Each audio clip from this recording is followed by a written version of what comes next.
छुटे ताए वो बिना टूटे तो आत्म नजदीक से टूटे बहुत लीला तो के सोई जाने लगे जाएगी जीने तंगे वालों ना गोते जुटा जानू न सब तोड़ पिया पिछल मंदिर से तेरी वाले नाम जाने न के विशाल जीने दाहिने हाथ मंदिर में लागी कई कटावे दीवार के विसाखी बाई तरफ पीली ज्योति वाले मां श्याम से रंगदार मंदिर जल करते सामा सामी जो किरदारा तजीने आया नूर नजर बरसा माता माँ नरनी को लगे मेरे बारे नी लगे जो खिलावे पीछे आज्ञा करके बुलावे नहीं से आज्ञा करे पावला कैसे जाने लेनाई जीरे दाई आज्ञा सब बड़े भागे आया मेरा चलो लागी श्री राज श्यामा जी से जब पधारे कोई बदले पूछन पधारे जीरे ये तो मंदिर पर वाली सो मैं क्या कहूँ ताकि गाली जीरे भाई अने के न तो जोते तो मैं कहो न जाए उतोते सुंदर बीते के कृपा से आया तो भी आया करो सब सैया जीरे भी सब मंदिर पधारे अबे जोड़े कहूँ प्रेम इसको सुख देवे छाया जिसको दिले सुख देवे सारी रात सुख देवे सारी रात दिले रत प्रेम स्वरूप नित्य कई विद्य जो लग खिलत दिले बुद्ध जागत जगावती सुख भूले बदत खिला हीरे प्रेम सागर पूल चलावती संगे सैया को भी पिलावती हीरे पियलू गाय श्री इंद्रावती तेरे तात में जुड़ करावती तातों से मामती प्रेम में तोड़ती जिससे धाम दरवाजा खोलती सुंदर जाने नाम में रखिया ये तो घर ही में जग की रखिया तासो से रे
अल्लाह पर ये फरमान है रूह अल्लाह पर महान से सदगुरु हादी स्वामी श्री पाना जी महाराज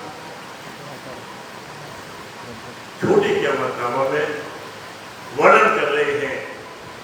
ये जो फरमान है, फरमान जो फरमाया है, कहा है, नाम ही उसका फरमान है। अभी तक कोई भी ग्रंथ ऐसा नहीं है लौकिक संसारिक हद के बेहद के जो अखंड के जो बात ही अलग है, लेकिन धर्म ग्रंथ जो है एक ही ऐसा है जिसको फरमान करके कहा, फरमाया। ये जो फरमान है, जो फरमाया, फिर मुसाफ कहा, फिर कुरान कहा, उनके अलग अलग अर्थ हैं। मुसाफ का भी अपना अर्थ है, कुरान का भी अपना अर्थ है, लेकिन फरमान मूल है। तो फरमान से ही उसकी परिभाषा परिलक्षित होती है। फरमान शब्द से ही उसकी परिभाषा आ जाती है, जो फरमाया है। तो वो फरमान जो आया वो किसके ऊपर आया? ईसा रूह अल्लाह पर।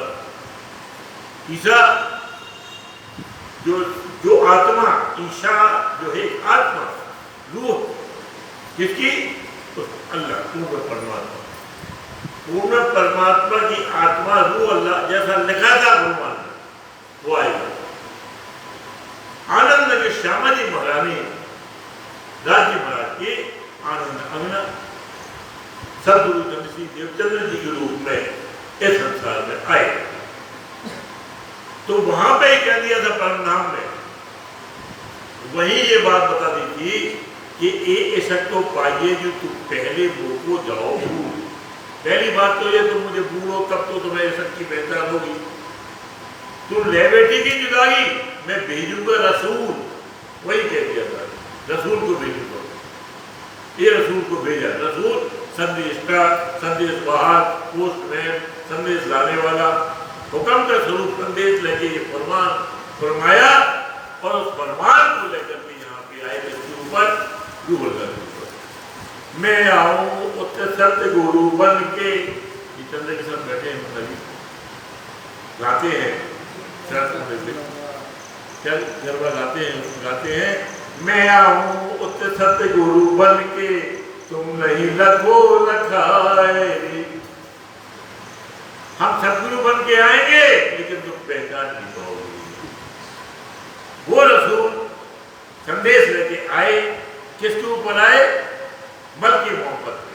3 मोहम्मद का स्वरूप बस सूरत है, 3 सूरत है, बसरी, बल्कि और आकी। तो बसरी बसारत, मोहम्मद हुक्म के स्वरूप, बल्कि मलाइक, ईसा रूह अल्लाह, सदगुरु धन सिंह देवचंद जी महाराज, और हक्की साक्षात इमाम महंगी स्वामी श्री प्रणनाथ जी महाराज। तो क्रम से पहले रसूल आए, उन्होंने वर्णन किया। इसके बाद सदगुरु देवचंद जी महाराज आए समस्त घटनाओं को लेकर के, और फिर साक्षात राजी महाराज प्रकट हुए श्याम जी के मंदिर में, आपके हृदय धाम में विराजे। और दूसरे जगहों में स्वामी श्री प्रणनाथ जी के मंदिर में हृदय धाम में विराजमान होकर के जागने की। तो हक्की सूरत सजी साहिब जी की, प्रणनाथ जी की। तो वो जो ईसा रूह अल्लाह है, सदगुरु धन सिंह देवचंद जी महाराज हैं, उनके ऊपर ये फरमान लेकर के आए। कौन आया? हक, पूर्ण परमात्मा राज्य महाराज का जो रसूल है, जो उसका संदेश लाने वाला है, वो लेकर के, और जिनके पास सदगुरु देवचंद जी महाराज के पास आए, ताकि इन सूत्रों की पूर्णता पहचान कराएं। जब पहचान हो जाएगी तो उस पहचान के द्वारा उन गूढ़ अर्थों को खोल करके, संसार के अर्थों को खोल करके अखंड में ले जाने का स्वरूप जो है, वो तीसरी सूरत, हक की सूरत जो है, वो अखंड में ले जाएंगे। इसलिए देवचंद जी के पास वो संदेश लेकर के आए। इमाम किताब खोले किताबे, इमाम किताब खोले, इमाम किताब खोले किताब, इमाम खिताब। खिताब किसको है? इमाम का स्वामी श्री प्रणनाथ जी को।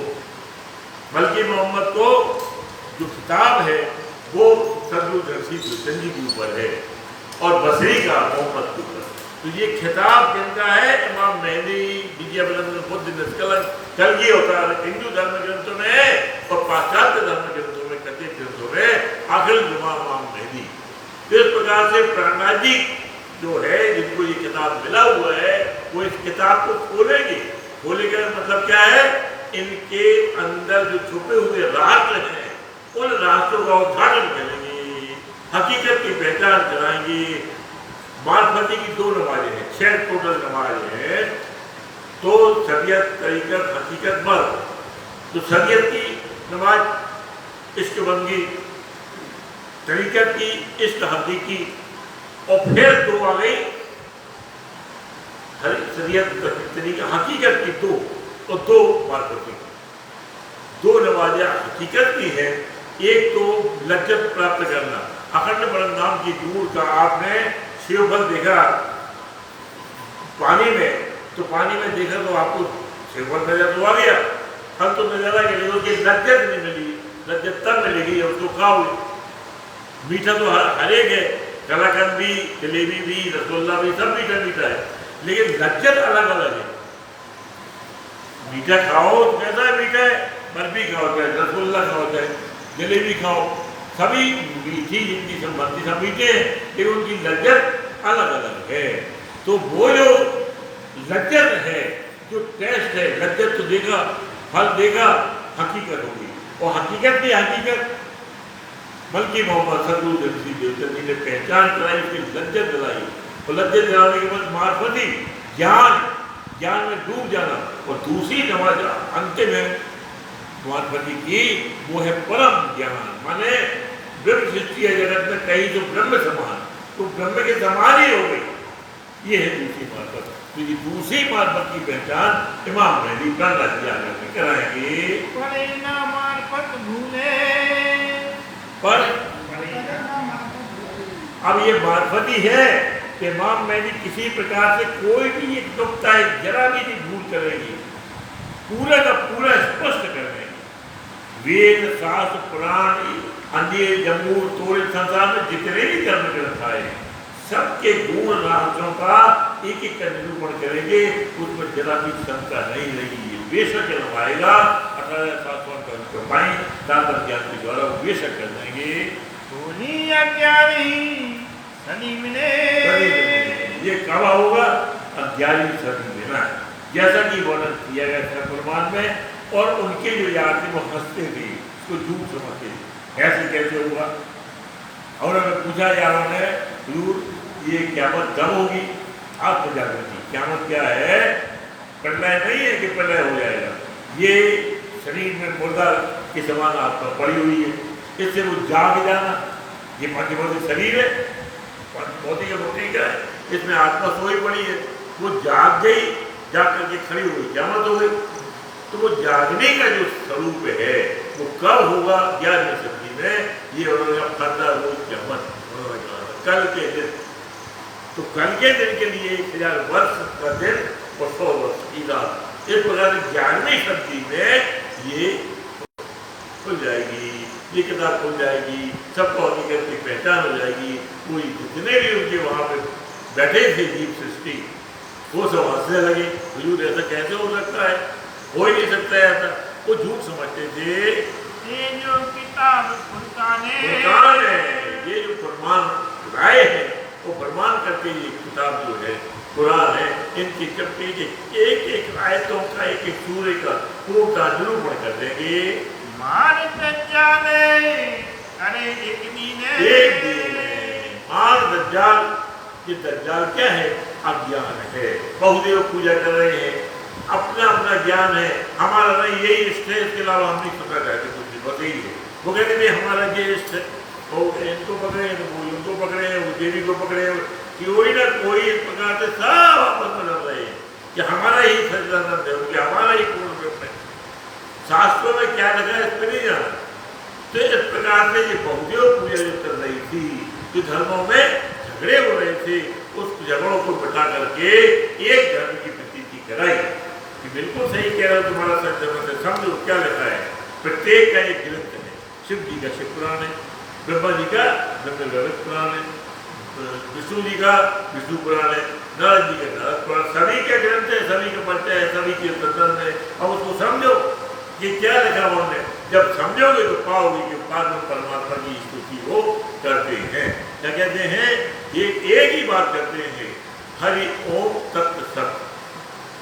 अब दुनिया वाले कहते हैं ओम नमः शिवाय। ओम नमः शिवाय कोई मंत्र कहीं भी नहीं लिखा है, हम उनको कहते हैं ओम, हमको नमन करते हैं शिवाजी शिवाय सिंधी, हम आपको नमन करते हैं। दुनिया वाले अभिवादन करते हैं, लेकिन इनका तो हिमालय में बैठे हुए एक ही जाप करते हैं, आसमान करे बैठे हैं, हरि ओम तत्व सत। हरण करने वाला, हरि कौन है? हरण ब्रह्म अक्षरधाम सब अक्षरतीर्थ धाम, अक्षरतीर्थ धाम ये आराधना करते हैं कि हम इससे परे प्रणव ब्रह्म तक पहुंच जाए, ओम को पार करें, प्रणव ब्रह्म तक पहुंच जाए, हम अक्षरधाम और अक्षरतीर्थ धाम की स्तुति करते हैं कि हम अपनी शरण में लोग एक ही संप्रदाय का मंत्र है। बाकी हरिओम तत्सत के जितना भी अपन कहते हैं ओम नमः शिवाय, ये सब अभिवादन है, उनको हम नमन कर रहे हैं, ये अभिवादन है, लेकिन मंत्र तो एक ही होगा। तात्पर्य कहने के सभी के एक एक मंत्र हैं, उनमें उस मंत्रों से इस बात की प्रतीक होती है जो पार्वती परमात्मा एक ब्रह्म को मानते हैं। इस बात को उनके धर्म ग्रंथ से प्रहलाद जी ने निकाला और एक धर्म की छत्र छाया में सबको लिया। दुनिया को एक धर्म, एक जाति, एक स्वरूप में लेके आ गए, मिलाए क़यामत निशाने, और फिर कहा कि भाई क़यामत होनी है, आत्म जागृति होना है, प्रलय नहीं होना, जंजला नहीं उठना, ये क्या होना, आत्म जागृति होना है। तो इसमें कैसे होगी? उनके साथ क़यामत के निशान है, ये जब चश्मदीद होंगी, जब ये आएंगे तो समझो क़यामत हो गई।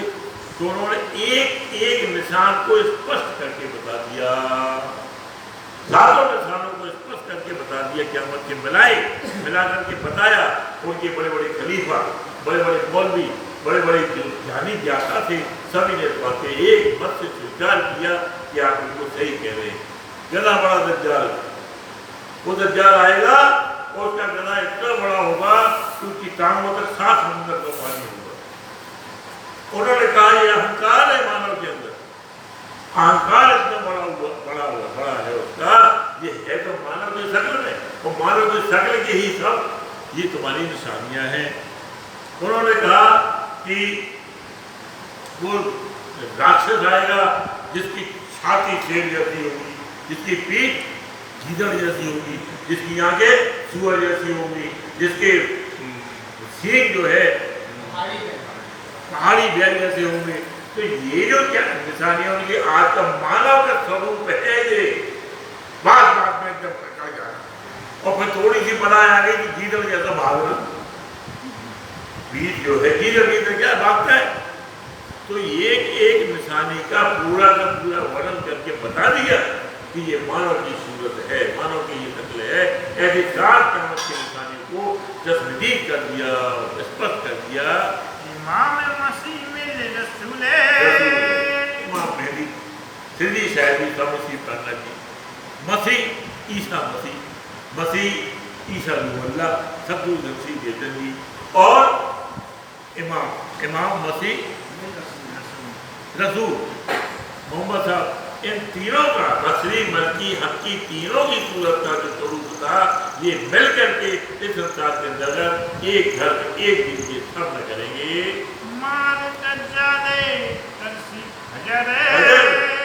ये दज्जाल क्या है?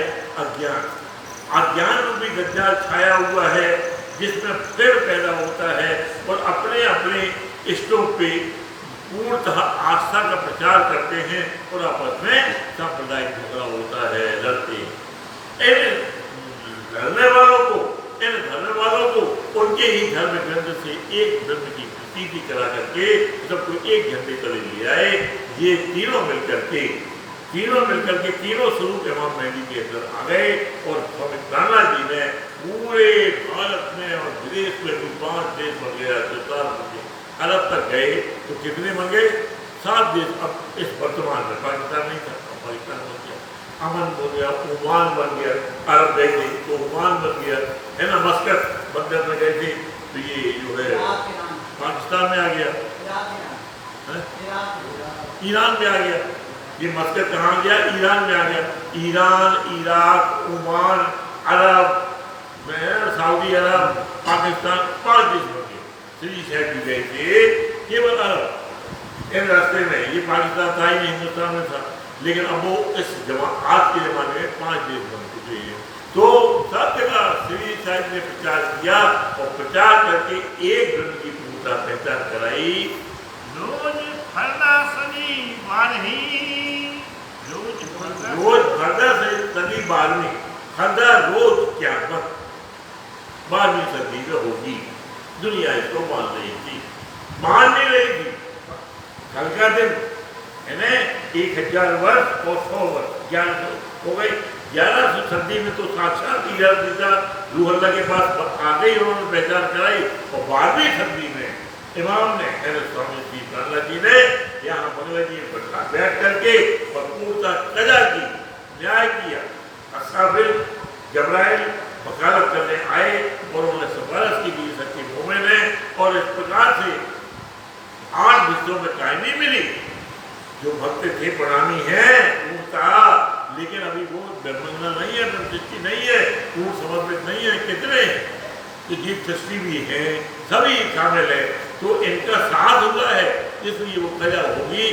उनको जो है अखंड पद मिलेगा, सभी को 8 हिस्सों में कायमी मिलेगी। इस प्रकार से इमाम ने भी आकर के यहाँ काजी बनकर की कजा की।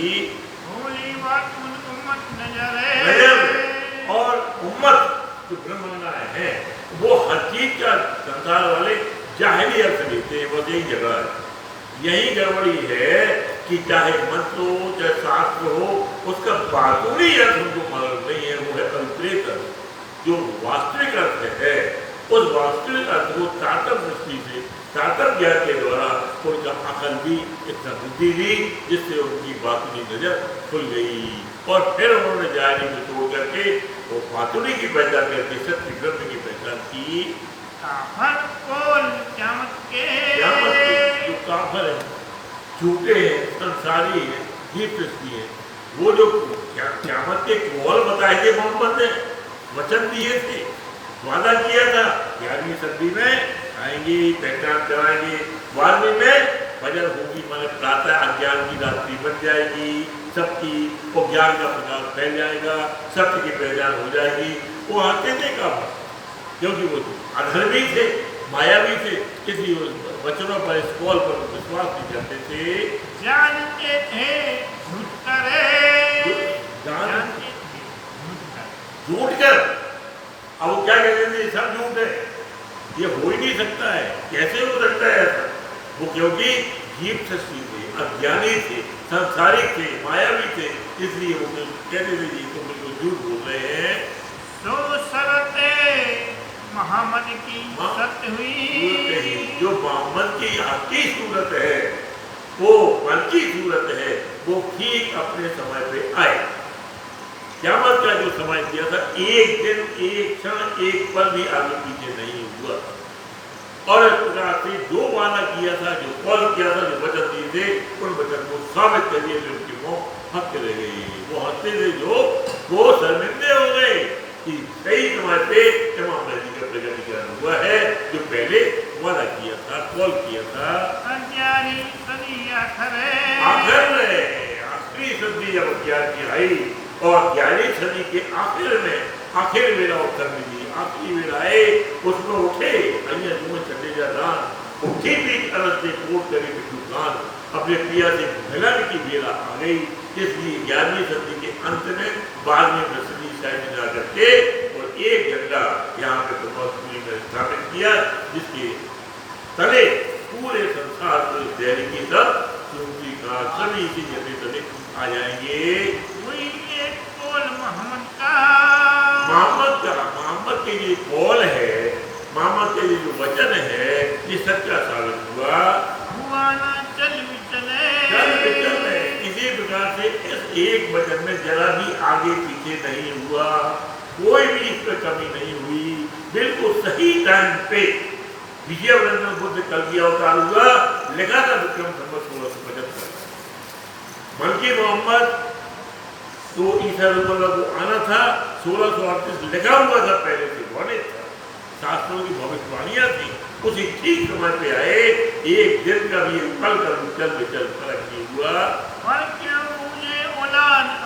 आदम, अब सवाल ये है कि ये जो आदम की औलाद है, ये इब्लीस की जो संतान है, तो इब्लीस शैतान है। उसने कहा था हमें जगह दो, तो आदमी के दिल में जगह दो, और शैतान तो निकाल दिया, हमें कहाँ रहे, हमें जगह दो। तो जगह कहाँ दिया? दिल में, दिल में तो जगह मांगी। अब वो दिल में बैठ करके शैतान जो मायावी है, उनके दिल में बैठ करके और शैतानियत कराता है। वो कहाँ से विश्वास मानेंगे? लेकिन जो अंतिम बेस्ट है, ऐसे नकार लोग पश्चाताप की अग्नि में जलेंगे और उनको भी मोक्ष मिलेगा। लेकिन दोजख की अग्नि में जलने के बाद पश्चाताप की अग्नि में ऐसे लोग जलेंगे जिसके दिल में शैतान बैठा हुआ, इब्लीस बैठा हुआ है। जिनकी अमलीस नस्ल ये इब्लीस शैतान की नस्ल है, ये दृष्टि है, वो कहाँ से मानेंगे? वो मानेंगे तो कब मानेंगे? जब पश्चाताप की अग्नि में जल करके शुद्ध होंगे, तभी उसको आनंद पद मिलेगा। साचे बोले मोहम्मद के ये जो वचन है, जो पहले से उन्हें भविष्यवाणी की हुई थी, वो बिल्कुल अक्षरशः सत्य है, उसमें किसी प्रकार की कोई कमी नहीं है। मेरे वाले सब पर फिर बोले सब पर, सभी पर, सभी के ऊपर ये वचन फिर बोले मतलब पहुंच गए और उन्होंने इस बात को देखा, माना, चाहा, समझ में हो गए। जो हंसी उड़ा रहे थे कि झूठ है झूठ है झूठ है, वो सच्चे जब हुए तो उसके वो जीते हो गए, सर्वज्ञ हो गए। जो कछु कहा सो सब हुआ, जैसे ही भविष्यवाणी की हुई थी वो सब हुआ, अक्षरशः हुआ और सही समय पे हुआ, पर समझे नहीं कफरे। लेकिन जो अवाज्ञाकारी है, जो धर्म के दुश्मन है, जो इब्लीस की शैतान है, संतानें हैं, शैतान की मसीबूत है, उन्हीं का खाते पीते, उन्हीं का उनका बनता है, वो कहाँ से समझेंगे? वो नहीं समझ पा सकते, आदमी है, इसलिए वो शैतान लोग शैतानियत में जाते हैं, तो नहीं समझे। पर समझे नहीं कफरे, समझे नहीं कफरे।